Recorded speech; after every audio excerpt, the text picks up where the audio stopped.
Que bom que nós estamos aqui, né? Todo mundo de máscara. A gente tem que dizer para as pessoas que não parece, mas eu estou sorrindo. E a máscara tem uma porção de utilidades. Inclusive, a gente pode andar na rua conversando com a gente mesmo, que ninguém vai perceber, não é verdade? São algumas utilidades. Já que não tem outro jeito, vamos aproveitar as utilidades que ela nos dá. É um privilégio muito grande estar aqui com os irmãos neste sábado para junto podermos estudar a palavra de Deus. Vamos abrir nossas Bíblias no livro de São Lucas, no capítulo 18 e no versículo 27. São Lucas, capítulo 18 e versículo 27.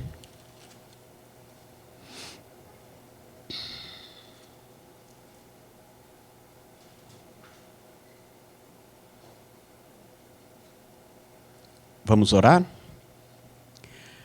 Querido Deus, amado Pai, estamos abrindo a Tua palavra e queremos Te pedir que venha também abrir o nosso entendimento para que possamos entendê-la e, sobretudo, colocá-las em prática em nossa vida. Queremos Te pedir que venha nos inspirar, venha continuar conosco durante o Teu santo dia e todos os dias da nossa vida. Esteja com cada um de nós que estamos aqui e com aqueles que estão em casa também, que o Teu Santo Espírito possa se fazer presente em todos os nossos lares. Nós Te pedimos e Te agradecemos em nome de Jesus. Amém. Aqui no livro de São Lucas, no capítulo 18 e no versículo 27, diz assim: Mas ele respondeu: os impossíveis dos homens são possíveis para Deus. Cada um de nós tem uma forma de ver as coisas, mas a maioria de nós só conseguimos enxergar aquilo que todos podem ver. E nós confiamos nas possibilidades de Deus, que são diferentes das nossas possibilidades. A Bíblia diz que os impossíveis dos homens são possíveis para Deus. E nós vamos analisar um pouquinho a história de Israel, o que se passou com ele, desde a sua caminhada do Egito até a terra prometida. Quando o povo de Israel saiu do Egito com direção à terra prometida, eles poderiam chegar ali na nova terra direto, mais ou menos 5 dias. Eram apenas 250 quilômetros de distância entre o Egito e a nova terra, se eles fizessem a viagem direta. Mas havia 2 problemas que nós vamos estudar nessa manhã. Um deles é que para eles percorrerem esses 250 quilômetros, eles teriam que passar na Filistia, que ficava ali no litoral do mar Mediterrâneo. E os filisteus moravam ali e eram guerreiros, e eram um dos piores inimigos do povo hebreu. Isso já lá no princípio, quando Abraão saiu da sua família, da sua terra, e foi para um lugar que ele não conhecia. E nessa sua trajetória, ele foi parar lá na Filistia, e lá o rei tentou tomar a sua esposa. E o mesmo veio acontecer posteriormente com Isaac e Rebeca. E nessa caminhada, o povo de Israel, eles não podiam enfrentar os filisteus. Por quê? Porque durante todo esse tempo em que o povo de Israel esteve no Egito, eles eram escravos. E a única coisa que escravo sabia fazer era trabalhar. Nada mais do que isso. Eles eram forçados a produzir uma tarefa diária e dar conta daquilo. Então, eles não estavam acostumados a lutas físicas, a luta militar, como deveria acontecer se eles fossem passar pela Filistia. Eles não estavam acostumados. Aí, fatalmente, eles seriam derrotados, possivelmente extinguiria a raça dos hebreus na face da terra. E tinha um outro detalhe muito importante. Deus precisava se fazer presente na vida dos hebreus. Eles teriam que aprender, porque eles só sabiam trabalhar, como nós falamos. E agora, na nova terra, onde eles deveriam receber por herança, eles teriam que trabalhar para cultivar, eles teriam que liderar a sua vida, porque agora eles seriam um povo autossuficiente, não dependeria mais de líderes que não professassem, que não tivessem a sua mesma nacionalidade, e eles não seriam mais subjugados, desde que eles permanecessem fiéis a Deus. E Deus queria mostrar tudo isso para eles teriam que aprender, então Deus precisava passar um pouco mais de experiência para aquele povo. Então Deus os conduziu pelo Mar Vermelho. E alguns dias depois, Deus se apresentou a eles, já como um povo saído do Egito, ou seja, através de uma nuvem para protegê-lo. E ali eles iniciaram aquela caminhada, depois passando pelo deserto que existia entre o Egito, o Mar Vermelho, e posteriormente por um deserto que nós conhecemos como deserto do Sinai. Tudo isso porque eles precisavam aprender. E Deus conhecia aquele povo, ele entendia, ele conhecia as possibilidades daquele povo. E como Deus era guardião daquele povo, ele tinha que ensinar, aquele povo tinha que aprender como viver numa terra em que eles não eram mais escravos. Então, por essas duas razões, que o povo de Israel não pôde chegar com um tempo mais breve, sem sofrer as consequências dessa caminhada. Então, se com todas no passo dos animais, no passo das crianças, aquela caminhada, mesmo passando pelo Mar Vermelho, aumentando o percurso, que aí daria 800 quilômetros, aumentava muito mais, demoraria no máximo 3 meses de caminhada, desde que eles fossem obedientes a Deus. Eles escapariam dos filisteus, possuiriam a terra, seriam felizes e sentiriam a presença de Deus, porque Deus foi mantendo aquele povo com maná, com água, durante todo o percurso. A única coisa que os hebreus tinham que fazer era caminhar e serem fiéis a Deus. Mas isso foi difícil para o povo de Israel. E nós conhecemos a história. Eles tiveram que caminhar 40 anos no deserto por causa da desobediência. E nós conhecemos que já no tempo de Josué, logo que eles entraram na terra prometida, Deus passou a usar os principais inimigos do povo de Israel como castigo pela desobediência que eles haviam praticado a Deus. Em uma das batalhas entre o povo de Israel e os hebreus, ou melhor, o povo de Israel e os filisteus, eles derrotaram o povo de Deus, os filisteus, derrotaram o povo de Israel, tomaram a arca de Deus e ainda mataram os filhos do sacerdote Eli, Hófines e Finéias, que consequentemente, ao receber a notícia da morte dos seus filhos, ele acabou sofrendo um acidente e veio a falecer também. Mas os problemas continuaram durante todo o decorrer do tempo em que o povo de Israel passou ali, já na terra prometida, por causa da desobediência que eles praticavam com Deus. Nós conhecemos a história de Sansão, que foi chamado por Deus para ser juiz para conduzir o povo, para administrar o povo, para ensinar o povo, proteger o povo, dotado de uma força muito grande. Mas ele também não foi fiel a Deus.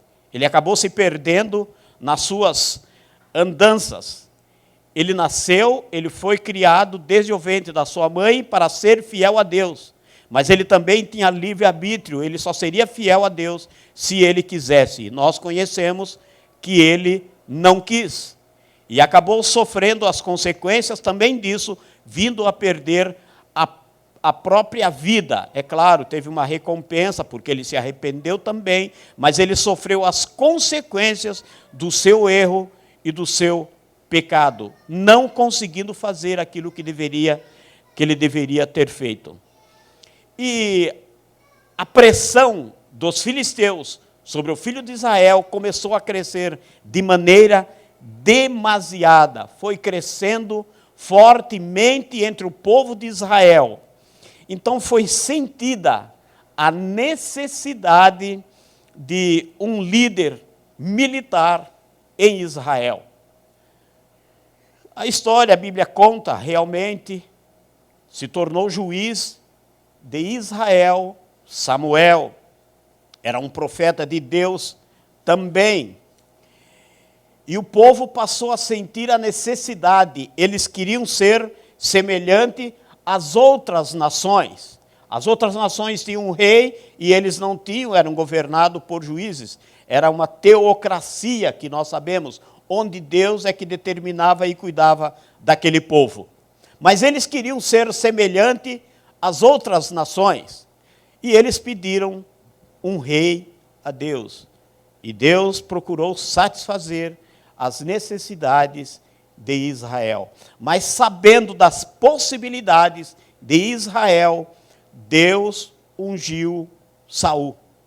Saul era muito humilde a princípio, ele era de uma das menores tribos que havia entre o povo de Israel, da tribo de Benjamim, e ele passou a praticar, a treinar os exercícios militares para também ser o chefe do exército de Israel, que seria constituído agora e seria dirigido e liderado por ele. E parece que a coisa estava começando a dar certo, porque logo no primeiro ano do seu reinado, ele foi para a guerra, porque os filisteus estavam sempre ali. Era o problema, era o prego, era o calo no pé do povo de Israel. Era o castigo para que eles pudessem aprender. Era a provação que o povo de Israel sofria. E Saul sabia dessas possibilidades e passou a se preparar. E logo no primeiro ano do seu reinado, o seu filho Jonatas, ele venceu uma guarnição, apenas uma guarnição do exército dos filisteus. Nós vamos encontrar ali no livro de 2 Samuel, vamos deixar nossas Bíblias abertas, ou melhor, no livro de 1 Samuel, no capítulo 17. Vamos deixar nossas Bíblias abertas, que nós vamos ler uma porção de versículos aí deste capítulo. Versículo 1 e 2 diz assim: ajuntaram os filisteus as suas tropas para a guerra e congregaram-se em Socó, que está em Judá, e acamparam-se entre Socó e Azeca, em Éfes-Damim. Porém Saul e os homens de Israel se ajuntaram e acamparam no vale de Elá, e ali ordenaram a batalha contra os filisteus. Nessa ocasião, o Jonatas ele já havia vencido uma guarnição do povo de Israel. E a mensagem chegou entre o povo de que Saul havia vencido a guerra.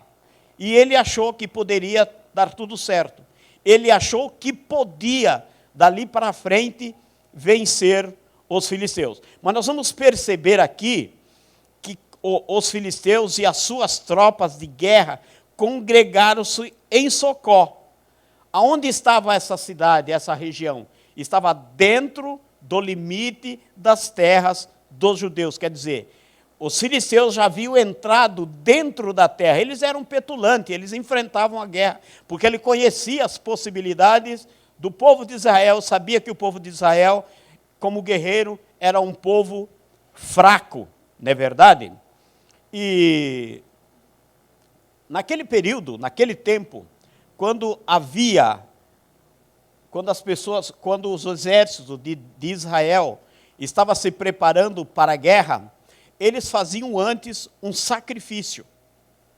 Isso é, pedindo a orientação e a proteção de Deus para o trabalho que eles teriam pela frente, ou seja, a batalha. E foi isso que Saul procurou fazer, porque ele estava animado com a vitória de uma das guarnições que seu filho havia conseguido contra os filisteus.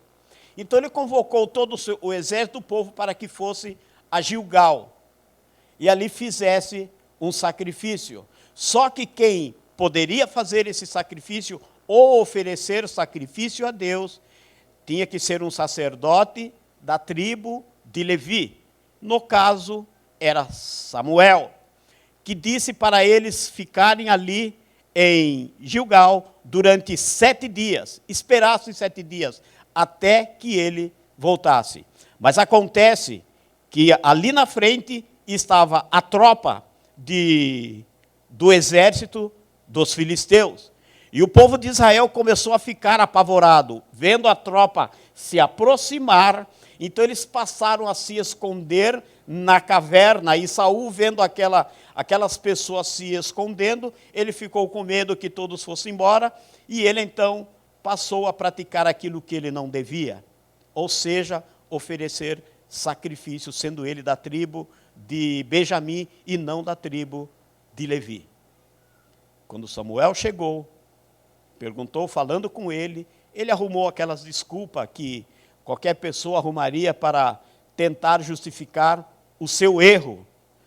Mas Samuel foi incisivo com ele, por causa desse seu pecado, o seu reino perdeu o seu significado. Já foi ungido um outro para ocupar o seu lugar. Mas ele ainda era o rei. E durante muito tempo ele ainda reinou com problemas, com dificuldade, temendo em perder o seu reino.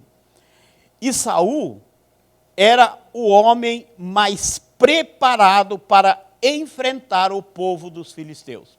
Porque nesse período entre a derrota de uma guarnição para o Israel, para o povo hebreu, o povo filisteu passou a se preparar, passou a crescer mais e mais, e foi crescendo e passou a desafiar novamente o povo dos hebreus. Nós vamos encontrar isso no versículo 4 de 1 Samuel, no capítulo 17. Então saiu do arraial dos filisteus um homem guerreiro, cujo nome era Golias, de Gate, da altura de 6 côvados e 1 palmo. E aí vai descrevendo, se nós continuarmos a ler o versículo 5, 6 e 7, as armaduras que aquele gigante usava. Saul estava com medo. É claro que ele estava com medo. Ele já estava com a consciência pesada, porque o seu trono, ele sabia que ele havia perdido o prestígio com Deus. Ele já estava fracassado. Ele estava com medo. E o povo e os filisteus estavam ali prontos para invadir o seu espaço e possivelmente tirá-lo do seu trono. Golias, ele media 6 côvados e 1 palmo, como nós vemos ali na Bíblia. Dava mais ou menos 3,20 metros de altura. Só para os irmãos terem uma ideia, como ele era grande, ele era maior que eu. E não é verdade? E de qualquer um de nós que aqui estamos. Agora quem dá risada sou eu. Todos nós éramos baixinhos diante de Golias. A couraça dele era feita de bronze. Aquilo que protegia o seu tórax pesava 60 quilos. a haste, que era como uma vara de tecelão, nunca vi um tear, mas deveria ser aquelas varas que fazem aqueles entrelaçamentos dos fios para produzir os tecidos. Somente a haste pesava 7 quilos, e era aquilo que conduzia. E mais a mais ainda, Golias levava na frente, ia à sua frente, um escudeiro. Ele tinha aquelas candeleiras de bronze, e ele estava todo parametrado para expulsar, esmagar e acabar com o povo de Israel. Sabe, meus irmãos, Saul estava com medo. Por quê? Porque ele sabia das suas possibilidades. Ele já não confiava. E se você não confia, ele não acreditava que Deus poderia estar com ele. E se você não confia, já está derrotado. Sabe por quê? Saul, ele não estava só com medo. Saul estava apavorado, porque ele sabia das suas possibilidades. Acontece o seguinte, irmãos. Existe o otimista, sempre existe um otimista e um pessimista. Vamos partir daquele exemplo da garrafa de suco lá na geladeira. O indivíduo pegou uma garrafa de suco, guardou na geladeira, para que depois ele pudesse tomar um pouco daquele suco. Só que quando ele foi lá na geladeira, só tinha metade do suco. O otimista dizia, que bom que sobrou a metade para mim. Mas o pessimista não. O que o pessimista faz? Tomaram todo o meu suco. É isso que nós vemos por aí hoje. Não é verdade? As pessoas sofrem, não tem quase nada, e ainda vem uma enchente, vem algum acidente natural, e eles acabam dizendo que perdeu tudo. Já passam a ser derrotados. É como aqueles 10 príncipes de Israel que foram ver a terra prometida. A terra era bonita, manava leite e mel, mas lá tinha os gigantes. E nós vamos sempre encontrar alguns problemas na nossa vida. Sempre uma dificuldade que vai nos tornar pessimista, se nós não tomarmos cuidado. Agora o otimista é diferente.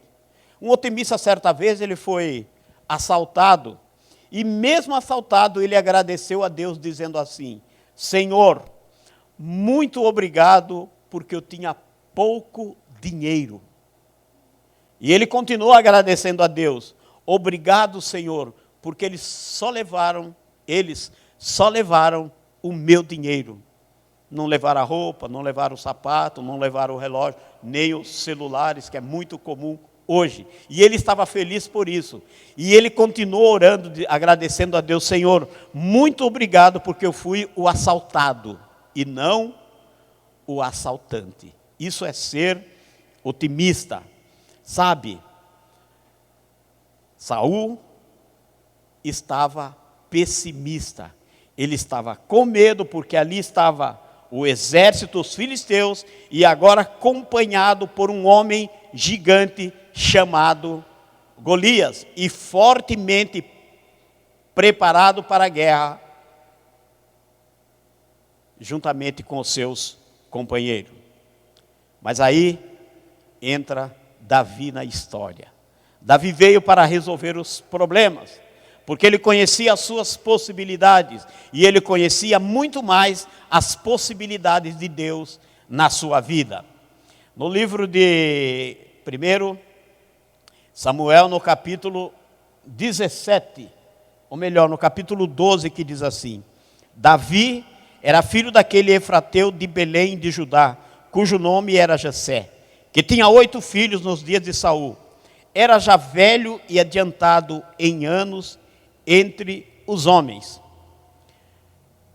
Davi era o mais novo da família de Jessé, de 8 filhos. E 3 irmãos de Davi estavam lá no fronte de batalha. Ele estava ali no exército de Israel, dos hebreus, para enfrentar os filisteus que estavam ali. E o pai de Davi já velho, cansado, naquele tempo não tinha a mídia, não tinha as rádios, não tinha nada, e ele queria saber notícia dos seus filhos. E a única forma que ele encontrou foi mandar Davi para saber como é que estavam os seus filhos, trazer notícias e também levar algum alimento para que seus filhos pudessem ter uma comida diferente daquela do exército, porque dizem, eu nunca comi comida do exército, mas eu tenho um amigo que ele foi cozinheiro do exército, e ele dizia que eles abriam um saco de feijão e despejavam inteiro dentro da panela, não tinha tempo para escolher como é feito em casa. O arroz a mesma coisa, e às vezes tinha pedra, que há muito tempo atrás tinha muita pedra, e até hoje nós encontramos alguma pedrinha no meio do feijão.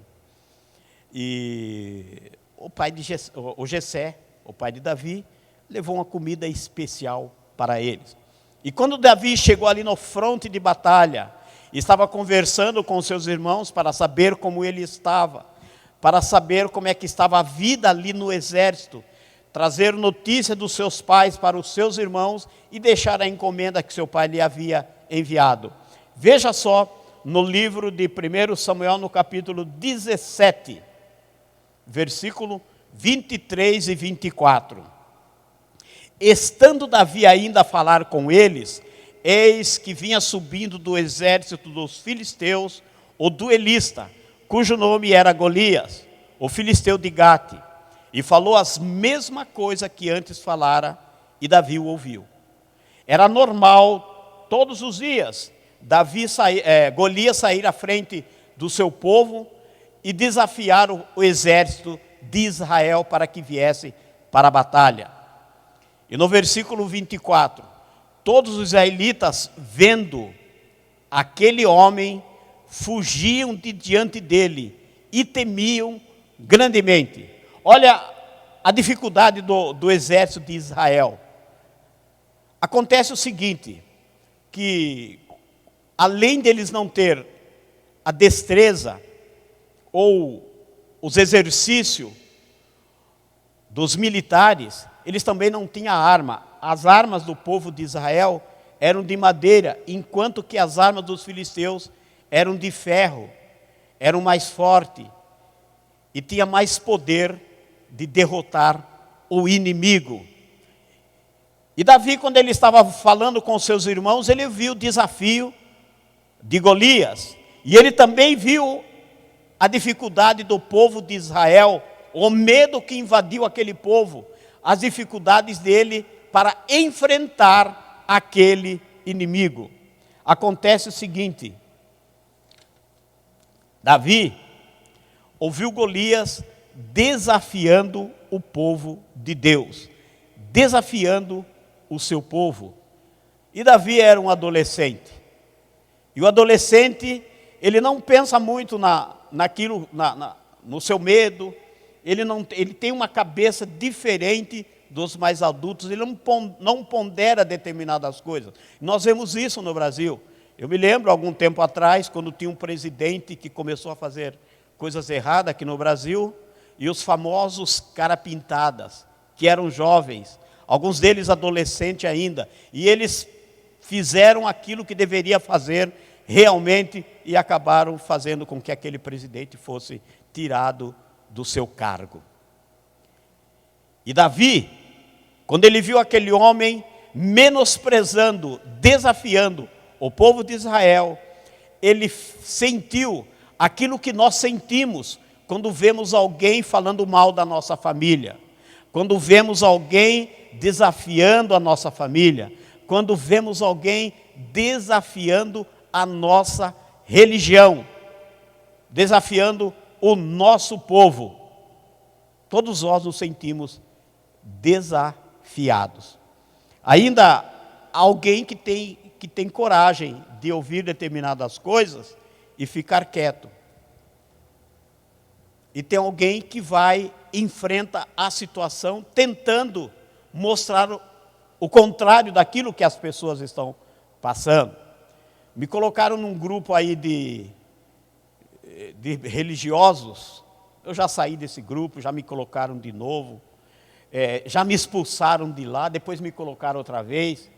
E esses dias eu vi escrito lá, eu não ia ficar quieto, eu não poderia ficar quieto, dizendo assim: o domingo é o dia do Senhor. Mas eles fizeram isso para provocar. Aí eu distribuí aquela porção de passagens bíblicas que todos nós conhecemos, provando que o dia do Senhor é o sábado. Resumo da história: eu fui chamado até de feiticeiro. Por quê?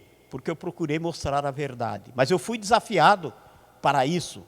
E eu sinto mais ou menos um pouco do que sentiu Davi, quando o seu povo, aquele povo que ele amava, que era o seu sangue, que era a sua vida, que era a sua família, sendo desafiado. E Davi então ficou muito nervoso, mesmo sendo um adolescente. Como eu já disse, adolescente ele não pensa muito nas suas possibilidades, ele vai enfrentar a situação. Vejamos bem, Davi, ele era apenas um adolescente, mas se irritou. Ele não pensou nas suas perspectivas de vida, naquilo que ele podia fazer, mas ele pensava naquilo que Deus poderia fazer por ele. No versículo 26 aí de 1 Samuel, diz assim: então falou Davi aos homens que estavam consigo, dizendo: que farão aquele homem que ferir a esse filisteu e tirar a afronta de sobre Israel? Quem é, pois, esse incircunciso filisteu para afrontar os exércitos do Deus vivo? Ele estava realmente irritado. O que fará para aquele homem que vencer esse incircunciso? Eu acredito que os irmãos de Davi, que estavam ali, mais experientes, olharam para Davi de baixo a cima, ou todos aqueles soldados que estavam ali vendo Davi tão irritado. Quem é aquele incircunciso? Acontece o seguinte, meus irmãos, Davi sabia o que estava falando. Davi cria na aliança que ele tinha com Deus e que o povo de Israel também tinha com Deus. Golias não tinha esta aliança, ele era um incircunciso. Veja só, a circuncisão naquele tempo era apenas uma cirurgia, hoje chamada de operação de cirurgia de fimose, muito comum. Mas naquele tempo, essa pequena cirurgia, esse pequeno ato, tinha uma importância muito grande entre os hebreus. Significava o gracioso movimento do homem em direção a Deus. Era o princípio da união espiritual de Deus com o povo de Israel. A circuncisão significava obediência a Deus. E se Golias era um incircunciso, era sinal de que ele não estava ligado a Deus. E consequentemente, se ele não estava ligado a Deus, ele já estava o quê? Derrotado. Ele já estava derrotado. Eu me lembro uma vez que quando a igreja da Paulista queria comprar um barracão para construir a igreja. E eu sabia daquele barracão ali onde hoje é a igreja adventista. Eu conheci o dono do barracão, que era meu amigo. Falei com o pastor e fui com o pastor até na casa, pastor Reginaldo Keffler, até na casa do proprietário daquele barracão, para comprar o barracão. E ali, conversando tudo direitinho, o homem estipulou o valor. Naquela época, eu acredito que era 60 ou 90 mil cruzeiros. E a igreja não tinha nem um tostão para comprar. Mas conversaram tal, e ele queria dinheiro à vista. E o pastor então foi me levar em casa. Aí ele falou para mim assim: sabe, Leonídio, esse barracão não pode ser nosso. É bom, ele serve para nós, mas ele não pode ser nosso, porque ele quer dinheiro à vista e nós não temos esse dinheiro. Não foi por nada, nem que eu seja bom, nem que eu seja o cara cheio de fé, e nem um Davi na história. Mas eu disse para o pastor: mas nós temos uma coisa, pastor, que eu tenho certeza que o Davi Boni Não tem. Ele falou, o que é? Eu falei, Davi Boni não sabe fazer oração. Nós sabemos. O Reginaldo falou, pois é. Então nós vamos confiar nessa promessa. Que ele não sabe fazer oração, mas que nós sabemos fazer oração. Mas eles haviam marcado uma reunião lá com o negociador de imóveis da associação, que na época era o pastor Ítalo Manzoli. E eles vieram de São Paulo, programaram um churrasco e convidaram o Davi Boni para ir no churrasco e lá fizeram as negociações. Aí o Davi Boni dividiu em 4 pagamentos sem entrada. Aí comprou-se o terreno onde hoje, o barracão, onde hoje é a igreja da Paulista. Deus, Ele conhece as nossas possibilidades. E conhece as possibilidades do outro também. Não que ele fosse enganado, ele não foi enganado. Ele sabia, ele até perguntou para mim, escuta, Leonídio, e a sua, como é que fala para quem vende o imóvel?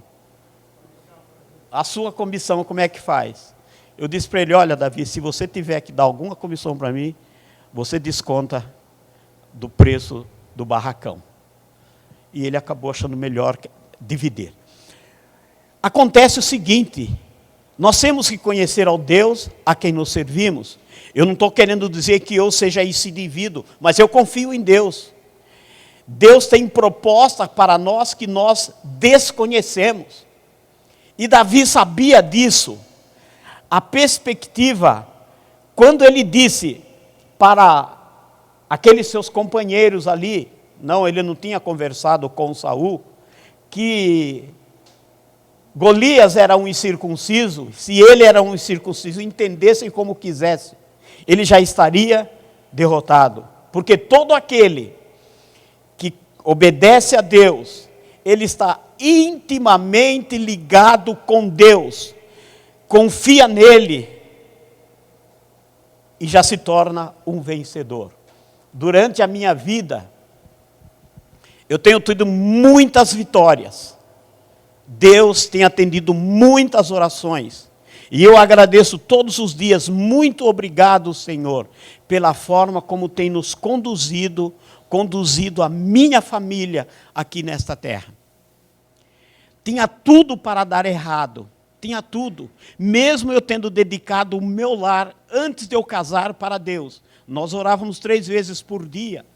Mesmo eu tendo dedicado os meus filhos, antes deles nascerem, a Deus. E hoje, quando vejo meus filhos participando de todas as atividades da igreja, a Cristina, o meu lar, eu só tenho que agradecer a Deus. Porque as possibilidades de Deus na nossa vida são maiores do que a nossa. Parece que a coisa não está dando certo e não vai dar certo. Mas devemos confiar em Deus. Desde que nós sejamos obedientes a Ele, desde que nós façamos a sua vontade, a vitória já está ganha. Sabe, meus irmãos, a perspectiva de Saul tinha a ver com a habilidade. Vejamos o versículo 33. Porém, Saul disse a Davi, contra os filisteus não poderá ir para pelejar com ele, porque tu és ainda moço, e ele guerreiro, desde a sua mocidade. Davi, ou melhor, Golias, durante toda a sua vida, ele só guerreou, ele só foi treinado para as batalhas da vida. E Davi não. Davi ele foi treinado para ser pastor de ovelhas, somente. E como que ele iria enfrentar um exército? Ele iria enfrentar um gigante. Mas Davi disse, no versículo 34 até o 37, disse assim: respondeu Davi a Saul, teu servo apacentava as ovelhas de teu pai, quando veio um leão ou um urso, e tomou um cordeiro do rebanho. Eu saí após ele e o feri e o livrei, o cordeiro da sua boca. Levantando-se ele contra mim, agarrei-o pela barba e o feri e o matei. Parece até história de criança, não é verdade? No versículo 36. O teu servo matou tanto o leão como o urso. Esse incircunciso filisteu será como um deles, porquanto afrontou o exército de Deus vivo. Disse mais Davi: o Senhor me livrou das garras do leão e das do urso, e ele me livrará das mãos desse filisteu. Então disse a Saul a Davi: vai-te e o Senhor seja contigo. Sabe, meus irmãos, Deus ouve as nossas orações quando nós estamos com Ele. Não importa as questões, o que importa é a nossa humildade, a nossa capacidade de conversar com Ele e de se entregar a Ele. Era assim que Davi pensava. Davi reconhece a sua habilidade. E Davi disse a Saul: eu já corri risco. Saul, ele acreditava naquilo que todo mundo via. Saul, desse tamanhinho, um jovem, inexperiente, não vai vencer uma guerra. Mas Davi conhecia as suas possibilidades. Ele via diferente da forma como o rei Saul via. E nós somos assim também. Nós vemos, normalmente nós enxergamos aquilo que todo mundo vê, aquilo que está à nossa frente, isso é óbvio. Mas nós devemos ir além porque nós confiamos em Deus. E quando nós enfrentamos a situação, principalmente numa situação dessa que nós estamos vivendo, nós passamos a ficar pessimistas. Nós passamos a sofrer as consequências das nossas desobediências a Deus. E eu falo todo dia com Deus, juntamente com a Cristina, porque nós somos do grupo de risco também. E nós vivemos nesse mundo, e nós não estamos imunes a essas enfermidades que nós estamos atravessando. Mas todos os dias eu posso agradecer a Deus. Senhor, muito obrigado. Como diz ali no livro de Salmos, no capítulo 23, no versículo 4. Mesmo quando nós estamos vivendo no vale da sombra da morte, Deus continua conosco. Aí eu digo para a Cristina. E nós temos que aproveitar esse tempo que não mais é nosso, que nós vemos pessoas mais novas do que nós, pessoas com menos problemas do que nós, que descansaram. Perdi 2 amigos médicos esse ano, que ficou difícil de aceitar que eles morreram, mas eles morreram. Perdi amigos que não tinham os problemas que nós temos. Aí eu pergunto, Deus tem algum propósito conosco aqui ainda nesta terra? Então nós temos que aproveitar a chance que Deus está nos dando e continuarmos a fazer a parte que compete a cada um de nós. Saul, ele acreditava naquilo que todo mundo via, vai morrer ou vou morrer. Mas Davi acreditava nas possibilidades e na habilidade que Deus lhe disse. Então Saul, eu confio no Senhor, não nas minhas habilidades, eu confio naquilo que Deus pode fazer por cada um de nós. No final da história, nós conhecemos, não é verdade? Um homem de 3,20 metros e um garoto enfrentando-o com o Senhor dos Exércitos. No livro de Provérbios, no capítulo 21, e no versículo 3, diz assim, Provérbios, no capítulo 21.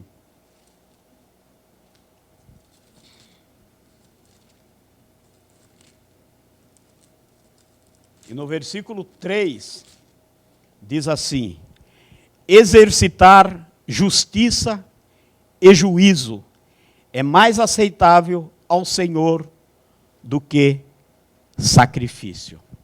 Nós temos que exercitar se nós conhecemos. Temos que exercitar aquilo que nós sabemos, senão não vai adiantar nada e nem vai resolver as questões. John Newton, que foi um homem muito importante na sua época, ele foi o compositor do hino mais evangélico, mais conhecido em toda a face da terra, que tem no nosso hinário, é o hino 208, Maravilhosa Graça. Conhecemos a vida de John Newton. Ele foi um traficante de escravo. Devido à sua criação, ele se tornou embrutecido, mas após sofrer problemas com 2 naufrágios, ele se rendeu a Deus.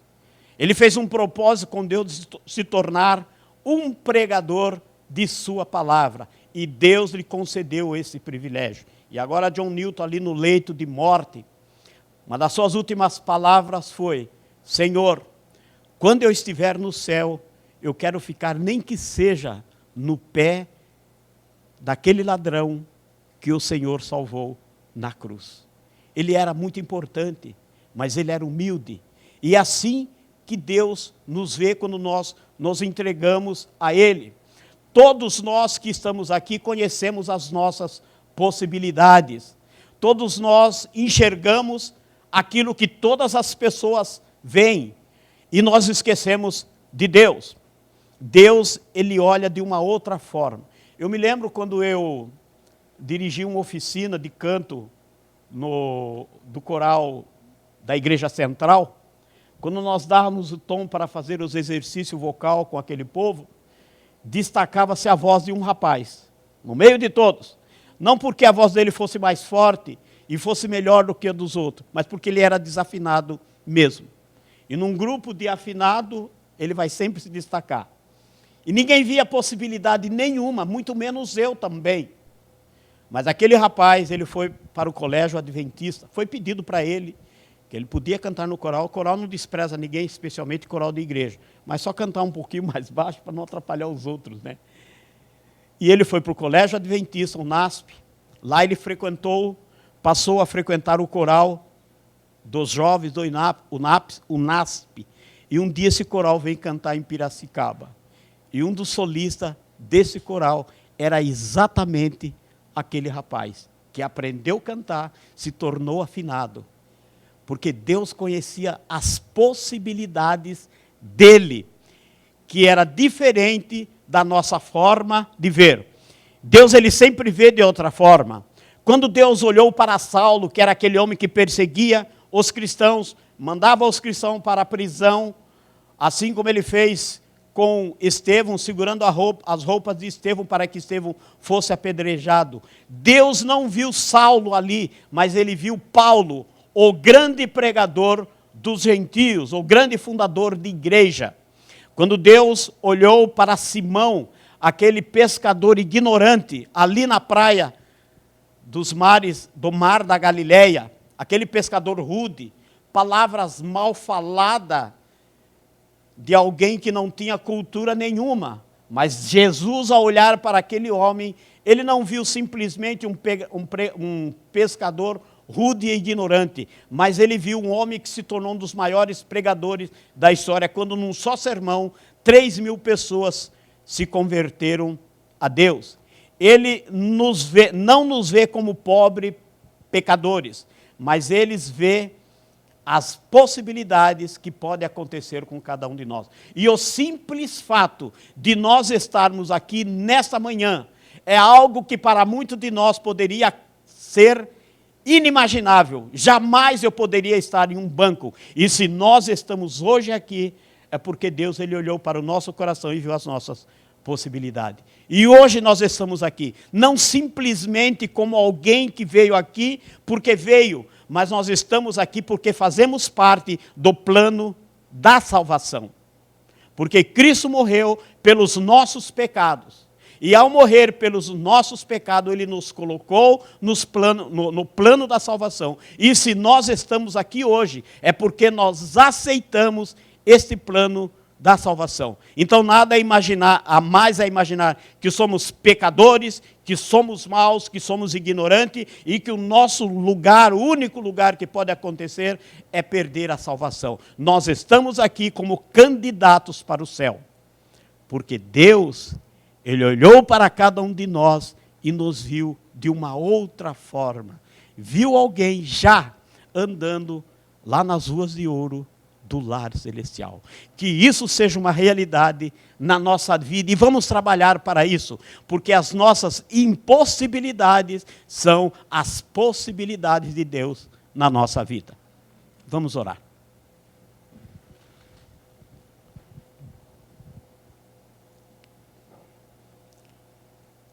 Querido Deus e amado Pai, muito obrigado, Senhor, porque somos teus filhos.